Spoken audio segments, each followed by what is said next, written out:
नमस्कार, जय हिंद, जय भारत दोस्तों। स्वागत है आप सबका एक बार फिर से आपके अपने चैनल स्काई स्पीक्स पर। आज 3 जून 2022, आज बुध मार्गी होने वाले हैं, लेकिन इससे भी इम्पॉर्टेंट है कल 4 जून को सुबह 5:38 पर शुक्र भरणी नक्षत्र में प्रवेश करने वाले हैं। भरणी नक्षत्र शुक्र का अपना नक्षत्र है। शुक्र अपने स्वयं के नक्षत्र में प्रवेश करने वाले हैं। शुक्र इस समय राहु के साथ मेष राशि में युति योग बनाएंगे और कल के ही दिन मध्य रात्रि 3:12 पर शनि वक्र होंगे और शनि की वक्र दृष्टि शुक्र एवं राहु पर रहेगी।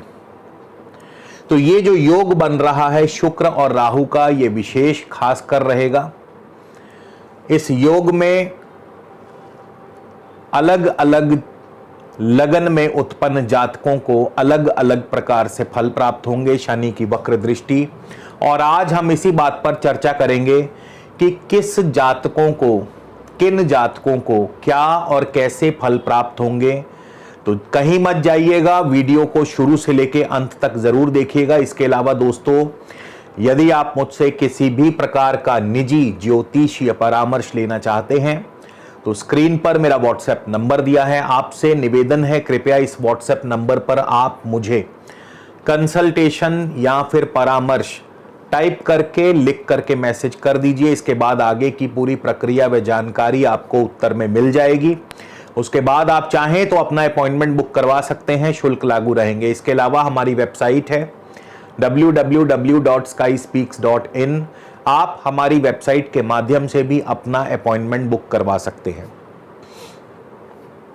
तो बात करते हैं शुक्र का भरणी नक्षत्र में प्रवेश 4 जून सुबह 5:38 पर होगा। 15 जून तक शुक्र भरणी नक्षत्र में ही रहेंगे, यानी अपने नक्षत्र में रहेंगे।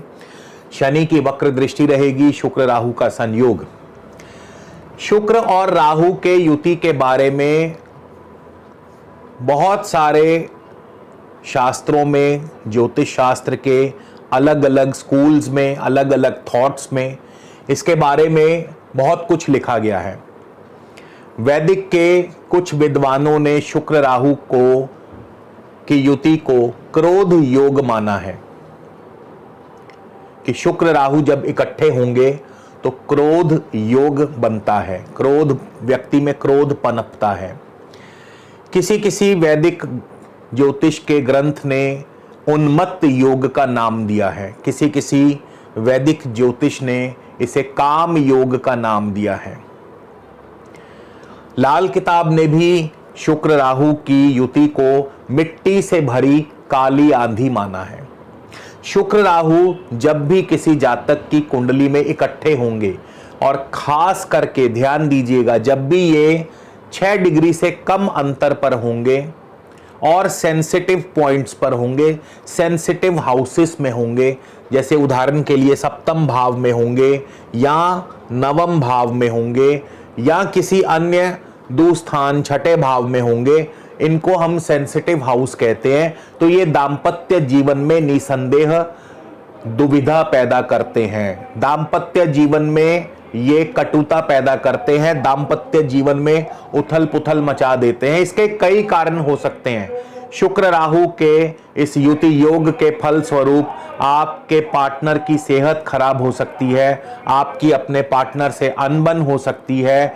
कई दफा तो शुक्र राहु का यह युति योग जो है एक्स्ट्रा मैरिटल अफेयर्स के चलते भी आपके दाम्पत्य जीवन में कड़वाहट भर देता है। तो शुक्र राहु का जो यह युति योग है कई मायनों में अशुभ माना गया है, लेकिन इसके कुछ पॉजिटिव पॉइंट्स भी हैं। पॉजिटिव पॉइंट्स ये हैं कि शुक्र और राहु भरपूर धन दिलाते हैं, भरपूर सुख और ऐश्वर्य दिलाते हैं, और कई दफा इन सुखों की, इन ऐश्वर्य की इतनी अति हो जाती है कि व्यक्ति मद में चूर हो जाता है और ऐसे में वो जाहिर सी बात है, जब कोई व्यक्ति भरपूर सुख और ऐश्वर्य प्राप्त करेगा, मद में चूर हो जाएगा, तो फिर उससे अनैतिक व पाप कर्म होंगे ही होंगे।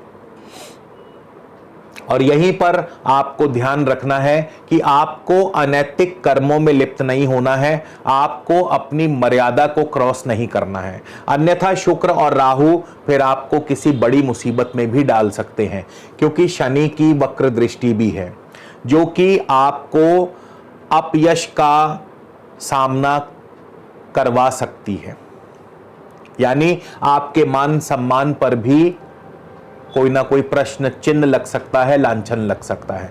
तो शुक्र और राहु का ये समग्र प्रभाव मैंने आपको बताया कि किस प्रकार क्या प्रभाव मिल सकता है। अब हम अलग अलग लग्नों के हिसाब से किस जातक को क्या फल मिल सकता है उस पर चर्चा करेंगे। तो आज का ये जो गोचर है लगन पर आधारित है, और टाइम स्टैम्प्स के लिए आपसे अनुरोध है, कृपया आप टिक मार्क्स को फॉलो करते जाएं। तो सबसे पहले हम मेष लगन की बात करेंगे।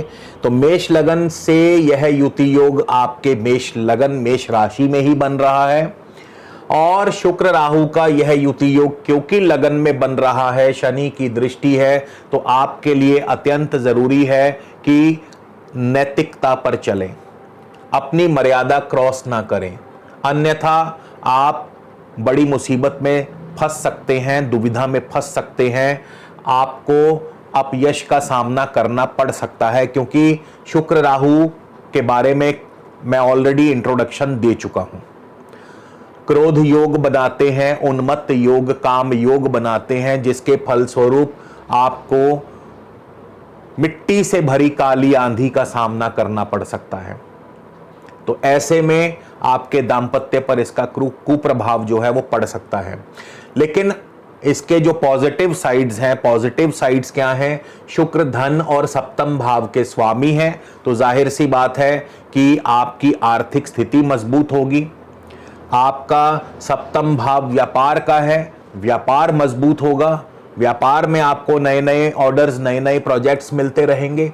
शनि की हालांकि वक्र दृष्टि रहेगी लाभ स्थान से, लाभ स्थान से, यानी इसका अर्थ यह हुआ कि लाभ स्थान में शनि क्योंकि वक्र हो गए हैं, तो इनकम आमदनी के मार्ग में थोड़ी बहुत रुकावट आ सकती है, लेकिन उसके बावजूद आपको कोई फर्क नहीं पड़ेगा, आपकी आर्थिक स्थिति को कोई फर्क नहीं पड़ेगा। हाँ, किसी मित्र से धोखा मिलने की उम्मीद या संभावना बनती नजर आ रही है, तो थोड़ा सावधान रहिएगा। इसी तरह वृषभ लगन की बात करें तो वृषभ लगन से भी यह शुक्र राहु का युति योग आपके 12वें स्थान में बन रहा है। 12वां स्थान दोस्तों व्यय भाव माना जाता है, 12वां स्थान शयन सुख भी माना जाता है, इसे शय्या सुख मानते हैं, और 12वां स्थान भी दाम्पत्य के लिए अहितकारी है। 12वें स्थान में शुक्र और राहु का युति योग, क्रोध योग, उन्मत्त योग, काम योग आपके लिए दुविधाएं पैदा कर सकता है। आपको भी बहुत सोच समझ करके अपने मर्यादा में रहना होगा, अन्यथा आपको भी दिक्कतें आ सकती हैं। इसके अलावा शुक्र लगन और छठे भाव के स्वामी हैं। अब लगन और छठे भाव के स्वामी शुक्र पर शनि की दृष्टि होगी, वक्र दृष्टि, तो अगर आप गलत कार्यों में लिप्त होंगे तो जाहिर है इससे आपको भी अपमान का सामना करना पड़ सकता है, और इसके अलावा स्वास्थ्य की हानि भी हो सकती है, क्योंकि शुक्र छठे भाव के स्वामी है। शत्रु पक्ष भी आपको परेशानी दे सकता है, और कारोबार में भी थोड़ा बहुत धीमापन बन सकता है, कारोबार में भी आपको दिक्कतें आ सकती हैं या कारोबार धीमा चल सकता है। और कार्यस्थल पर, खास करके कार्यस्थल पर किसी भी महिला मित्र से, महिला सहकर्मी से आपको दूरी बनाए रखनी है। इसके बाद मिथुन लगन की बात करें तो मिथुन लगन के लिए यह युति योग आपके 11वें स्थान में बनता है शुक्र और राहु का।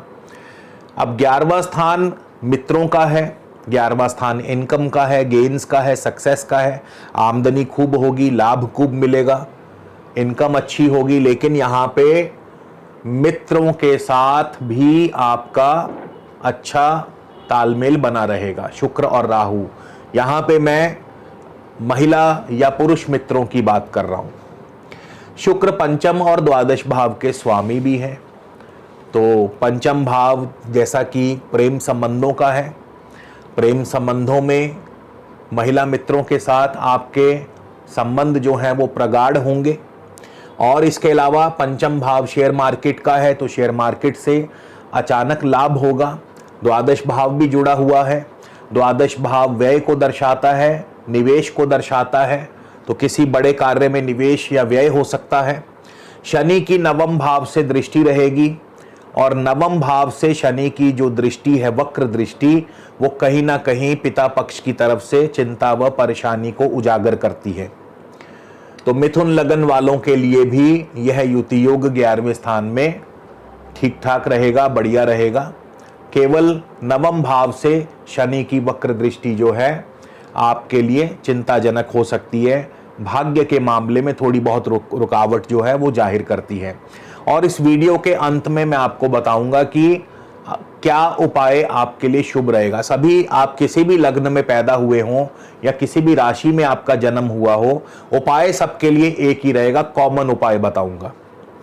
इसके बाद कर्क लगन की बात करें, शुक्र राहु का युति योग आपके दशम भाव में है और दशम भाव में शुक्र राहु का यह युति योग, देखिए दशम भाव में शुक्र और राहु कार्यस्थल के लिए भले ही शुभ हों, कर्म क्षेत्र के लिए शुभ हों, लेकिन यहाँ पे किसी भी महिला सहकर्मी से दूरी उचित बना करके रखें, अन्यथा आप पर दिक्कत आ सकती है, क्योंकि शनि की अष्टम भाव से वक्र दृष्टि है। तो अपने महिला सहकर्मी से, बॉस से किसी भी प्रकार का वाद विवाद में न पड़े, अन्यथा दिक्कत आएंगी। बाकी अन्य मामलों में ज़मीन जायदाद संबंधी कार्यों से अच्छा लाभ मिलता रहेगा, पढ़ाई में भी आप ठीक रहेंगे और आमदनी के स्रोत भी आपके बढ़िया रहेंगे। बस केवल महिला सहकर्मी से उचित दूरी बना करके रखिएगा। सिंह लगन के लिए शुक्र राहु का युति योग नवम भाव में है, भाग्य भाव में है। तो नवम भाव में शुक्र और राहु का यह योग जो है आपके लिए कहीं ना कहीं भाग्य के मार्ग में रुकावट पैदा करता है। इसके अलावा पिता पक्ष की तरफ से चिंता परेशानी को दर्शाता है। शुक्र तृतीय और दशम भाव के स्वामी हैं। आपकी भागदौड़ बनी रहेगी, भागदौड़ से, मेहनत से सफलता हासिल होगी। सप्तम भाव में वक्री शनि की दृष्टि कहीं ना कहीं दाम्पत्य जीवन पर दुष्प्रभाव डालती है, यानी आपके पार्टनर की सेहत खराब हो सकती है या वैसे ही पार्टनर के साथ किसी बात को लेकर के अनबन हो सकती है। कन्या लगन की बात करें तो कन्या लगन से शुक्र राहु आपके अष्टम स्थान में है और अष्टम स्थान में शुक्र और राहु का युति योग, यह भी आपके पार्टनर की सेहत के लिए अनुकूल नहीं है। उनके स्वास्थ्य के प्रति आपकी चिंता को बढ़ाता है और इसके कारण से कई प्रकार की बाधाओं का सामना भी करना पड़ सकता है और एक्स्ट्रा मैरिटल अफेयर से आपको खास दूर रहना है, खास दूरी बनाए रखनी है। शुक्र धन और नवम भाव के भी स्वामी हैं, आर्थिक स्थिति को मजबूत करते हैं, विदेशी व्यापार भी बढ़ाते हैं, लंबी दूरी की यात्राएं। छठे भाव से शनि की वक्र दृष्टि आपकी अपनी सेहत या आपके पार्टनर की सेहत को खराब करती है, तो ऐसे में थोड़ा सावधान रहें, ध्यान रखें। तुला लगन की बात करें, तुला लगन से शुक्र और राहु का यह युति योग आपके सप्तम भाव में है, जिन पर शनि की पंचम भाव से वक्र दृष्टि है। सप्तम भाव में शुक्र और राहु का यह युति योग तुला लगन के लिए दाम्पत्य के लिए खतरनाक है, दाम्पत्य के लिए शुभ नहीं है। पार्टनर की सेहत खराब हो सकती है। पंचम भाव से शनि की वक्र दृष्टि, यानी कोई प्रेम संबंध की वजह से यह पार्टनर के साथ अनबन हो सकती है, दाम्पत्य जीवन में कड़वाहट भर सकते हैं। इसलिए आपको भी खास ध्यान रखना है, आपको भी अपनी मर्यादा में रहना है। हालांकि शुक्र लगन और अष्टम के स्वामी है, तो लगन और अष्टम और शनि की वक्र दृष्टि, अगर सब कुछ ठीक ठाक रहा तो शांति से निकल जाएगा, अन्यथा आपके मान सम्मान को ठेस लग सकती है। लगन और अष्टम का स्वामी है शुक्र, बाधाएं भी पैदा करता है और आपके नाम पर कोई ना कोई धब्बा भी लगा सकता है। तो शनि की पंचम भाव से वक्र दृष्टि आपके प्रेम संबंधों की वजह हो सकती है, या इसके अलावा संतान पक्ष की तरफ से भी कोई ना कोई चिंता व परेशानी जो है आपके लिए बनी रह सकती है।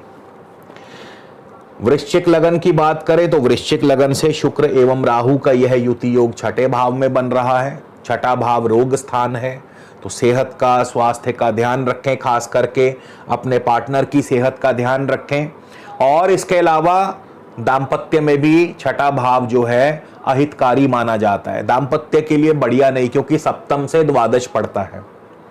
तो यहाँ पे सप्तम से द्वादश होने के नाते खास करके पार्टनर की सेहत पर इसका बुरा असर पड़ता है। शुक्र सप्तम और द्वादश के ही स्वामी भी हैं।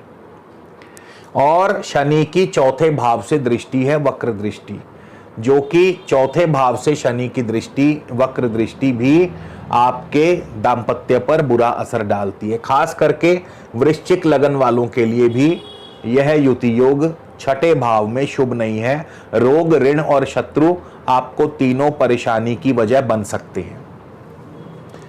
धनु लगन की बात करें तो धनु लगन से शुक्र और राहु पंचम भाव में युति योग बना रहे हैं, और पंचम भाव में यह युति योग जो है प्रेम संबंधों में उग्रता को दर्शाता है, प्रेम संबंधों में आपके लालच को दर्शाता है, प्रेम संबंधों में आपकी काम वासना को दर्शाता है। तो प्रेम संबंधों में जहां प्रेम है वहां वासना का कोई सवाल ही नहीं, तो जहां वासना है वहां प्रेम नहीं रहता। तो यहां पे शुक्र और राहु का यह युति योग कहीं इस प्रेम को वासना में ना बदल दे, तो इस बात का ध्यान रखना होगा। हालांकि शुक्र छठे और 11वें भाव के स्वामी हैं, आर्थिक स्थिति को मजबूती प्रदान करते हैं, नौकरी पेशा व्यक्तियों के लिए भी शुभ है, सेहत का थोड़ा ध्यान रखना आवश्यक है। और तृतीय भाव से शनि की वक्र दृष्टि किसी निकट भाई बंधु अथवा मित्र से अनबन को दर्शाती है। तो पंचम भाव में शुक्र और राहु आपके प्रेम संबंधों में दरार पैदा कर सकते हैं अगर वो वासना में परिवर्तित हो गया तो। मकर लगन की बात करें, मकर लगन से चौथे भाव में शुक्र और राहु का युति योग है। अतुलनीय ऐश्वर्य और भोगों को दर्शाते हैं। चौथा भाव सुख स्थान माना गया है और शुक्र एवं राहु सुख स्थान में, जाहिर सी बात है, अतुलनीय ऐश्वर्य और भोगों को दर्शाते हैं, आपको सुख और ऐश्वर्य प्रदान करते हैं। लेकिन यहाँ पे सुख और ऐश्वर्य को अपने ऊपर हावी मत होने दीजिएगा, कहीं इनके मद में चूर मत हो जाइएगा, अन्यथा वही परिणाम फिर आपकी साख पर बट्टा लग सकता है, क्योंकि शुक्र पंचम और दशम के भी स्वामी हैं। तो यहाँ पे शुक्र को जितना मर्यादित रखेंगे उतना बढ़िया रहेगा। शनि की धन भाव से वक्र दृष्टि है, कुटुंब भाव से, वाणी स्थान से, वाणी पर भी थोड़ा संयम रखिएगा। तो यहाँ पे भी चौथे भाव में शुक्र और राहु बहुत शुभ माने गए हैं, सुख और ऐश्वर्य प्रदान करते हैं, लेकिन मर्यादा में रहना अति जरूरी है। कुंभ लगन की बात करें, शुक्र और राहु आपके तृतीय स्थान में है, तृतीय स्थान में युति योग बना करके बैठे हैं। तृतीय स्थान जो है भाई बंधु का है, मित्रों का है, और तृतीय स्थान यात्राओं आदि का है। तो शुक्र और राहु के प्रभाव से भाई बंधुओं का सुख सहयोग बना रहेगा, यात्रा आदि में या भाग दौड़ बनी रहेगी आपकी। शुक्र चौथे और नवम भाव के स्वामी है, पढ़ाई में भी ठीक ठाक प्रदर्शन रहेगा। और शनि की लगन से, कुंभ राशि में ही शनि बैठे हैं, लगन से दृष्टि रहेगी शुक्र राहु के ऊपर, और वो भी वक्र दृष्टि। तो कई दफा व्यक्ति अपने स्वयं के ही कार्यों द्वारा किसी निकट बंधु को, किसी निकट मित्र को अपना शत्रु बना लेता है। तो आपके स्वयं के कार्य ही आपके किसी निकट बंधु से अनबन करवा सकते हैं, तो इस ओर थोड़ा ध्यान रखिएगा। मीन लगन की बात करें तो शुक्र और राहु का युति योग आपके धन भाव कुटुंब भाव में है, आर्थिक स्थिति को मजबूत करते हैं। लेकिन यहाँ पे शुक्र जो है तृतीय और अष्टम के स्वामी हैं और शनि की 12वें स्थान से दृष्टि रहेगी दोनों पर। 12वां स्थान जैसा कि मैं बता चुका हूं व्यय भाव है, तो जाहिर सी बात है आपका खर्चा करवाएंगे, निवेश बढ़ेगा। 12वां स्थान आपका लॉसेस का है, हानि का है, आपके ऊपर किसी प्रकार का कोई ना कोई जो लांछन है या किसी प्रकार का कोई ब्लेम आप पर लग सकता है। शनि की वजह से वक्र दृष्टि है शनि की, तो इन चीज़ों से थोड़ा बच करके रहिएगा। आपको भी मीन लगन वालों को भी जो है अपनी मर्यादा में रहना है और नैतिक नियमों का पालन करना है, अन्यथा आप पर भी कोई ना कोई दिक्कत या मुसीबत आ सकती है। हाँ, अन्य मामलों में आपके लिए भागदौड़ बनी रहेगी। मीडिया, आईटी, कम्युनिकेशन सेक्टर में भी आपका दबदबा बना रहेगा। आर्थिक स्थिति आपकी ठीक रहेगी, आर्थिक स्थिति मजबूत रहेगी। बस केवल आपको ध्यान रखना है तो अपने मर्यादा में रहना है। अब बात करेंगे शुक्र और राहु के लिए क्या उपाय किया जाना चाहिए।